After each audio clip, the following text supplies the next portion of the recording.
ఇప్పుడు కేవలం 7999K up to 10 kgs వరకు బరువు తగ్గి అధిక బరువు నుంచి వచ్చే ప్రధాన సమస్యలను దూరం చేసుకోండి. ఎలాగైతేనేం ఇండియన్ 2 షూటింగ్ పూర్తి చేసుకుంది. ఎన్నికల ముందు రావాల్సిన ఈ పిక్చర్ ఆఫ్టర్ ఎలక్షన్స్ రావడం చర్చనీయాంశమైంది.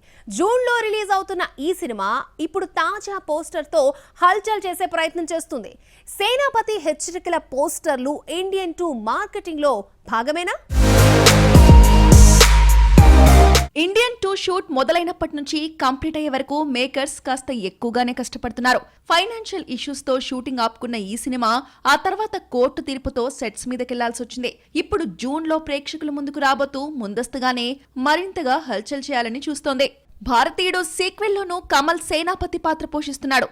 అవినీతి నాయకులకు అధికారులకు కత్తిపోట్లు తప్పవని ఇప్పటికే సేనాపతి నుంచి హెచ్చరిక పోస్టర్లు జారీ చేస్తున్నట్లు ప్రమోషన్ స్టంట్లు షురు చేస్తున్నారు. తాజాగా సేనాపతి నుంచి మరో కొత్త పోస్టర్ ని కూడా శంకర్ బృందం రిలీజ్ చేసింది. అవినీతికి వ్యతిరేకంగా సాగే యుద్ధంలో సేనాపతి క్రోధాన్ని ఈ పోస్టర్లు ఆవిష్కరించాయి. ఇండియన్ 2 అటాక్ ఎలా ఉంటుందో చూడాలన్న ఆతృతను పెంచేలా తాజాగా రిలీజ్ చేసిన కొత్త పోస్టర్లు ఆకర్షిస్తున్నాయి అనడంలో ఎలాంటి సందేహమూ లేదు. భారతీయుడు 2 ప్రమోషన్స్ ను స్పీడప్ చేయడంలో టీం యాక్టివ్ మోడ్ లోకి వచ్చింది. టాకీ పార్ట్ పూర్తయిపోవడంతో పోస్ట్ ప్రొడక్షన్ వర్క్స్ మొదలయ్యాయి. జూన్ లో సినిమాను ఆడియన్స్ ముందుకు గ్లోబల్ వైజ్ గా తీసుకొస్తున్నారు. మే మంత్ ఎండింగ్ కు ట్రైలర్ ను రిలీజ్ చేస్తారు.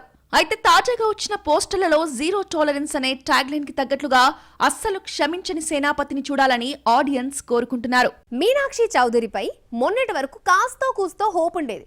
ఇప్పుడేమో అది కూడా పోయేలా ఉంది. ఇదంతా ఎందుకు చెప్తున్నానంటే అయితే కుర్రాళ్ళు లేదంటే ఫామ్ లో ఉన్న వారితో స్క్రీన్ కెమిస్ట్రీ చేయాల్సిన ఈ హర్యానా బ్యూటీ సీనియర్స్ తో ఎందుకు సై అంటోంది? మీనాక్షి చౌదరికున్న గ్రేస్ కు వరుసగా టాప్ హీరోల సినిమాలే రావాలి. కానీ అదేంటో ఈ అమ్మడిని గుంటూరు కారం లాంటి సినిమాలో తీసుకుని ఏదో అలా తీసి పారేసే పాత్ర ఇచ్చి పక్కన పెట్టేశారు. కానీ ఇక్కడ మీనాక్షి రేంజ్ కు వెయిట్ ఇవ్వకపోయినా ఆమె గ్లామర్ కు ప్రయారిటీ ఇచ్చినా బాగుండేది. తాజాగా victory Venkatesh, Anil Ravipudi combo film కు అమ్మడు కన్ఫర్మ్ అయింది. ఒకవైపు ఇళయ దళపతితో నటిస్తూ తెలుగులో మిగతా టాప్ హీరోలతో ట్రై చేస్తున్న టైంలో తనకు అవకాశాలే లేవన్నట్టుగా ఇలా సీనియర్ హీరోలతో నటిస్తే మీనాక్షికి యూత్ హీరోలతో ఇక అవకాశాలేం వస్తాయనే కామెంట్స్ వినిపిస్తున్నాయి. ఓవైపు విశ్వక్ సేన్, వరుణ్ తేజ్, దుల్కర్ తో స్క్రీన్ కెమిస్ట్రీ చేస్తున్నటువంటి మీనాక్షికి ఏదో ఒక సినిమా వర్కౌట్ అవుతుందని అంటున్నారు. Ilaya Thalapathy the greatest of all time సినిమా అయితే అమ్మడికి పెద్ద బ్రేక్ ఇచ్చినా ఆశ్చర్యపోనక్కర్లేదు. ఇలా ఎలా చూసుకున్నా మీనాక్షికి ముందు ముందు మంచి రోజులే కనిపిస్తున్నాయి. మరి ఇలాంటి టైంలో సీనియర్ హీరోలతో చేయడం తప్పు కాదు గానీ అలా చేస్తే ట్రెండీ హీరోలు ఆయా భామలకిచ్చే అవకాశాలను కూడా ఇవ్వరు. At the same time senior హీరోలందరికీ మీనాక్షి ఆప్షన్ హీరోయిన్ అయిపోతుంది. మరి అమ్ముడు ఈ లాజిక్ ఎందుకు మిస్ అవుతుందో?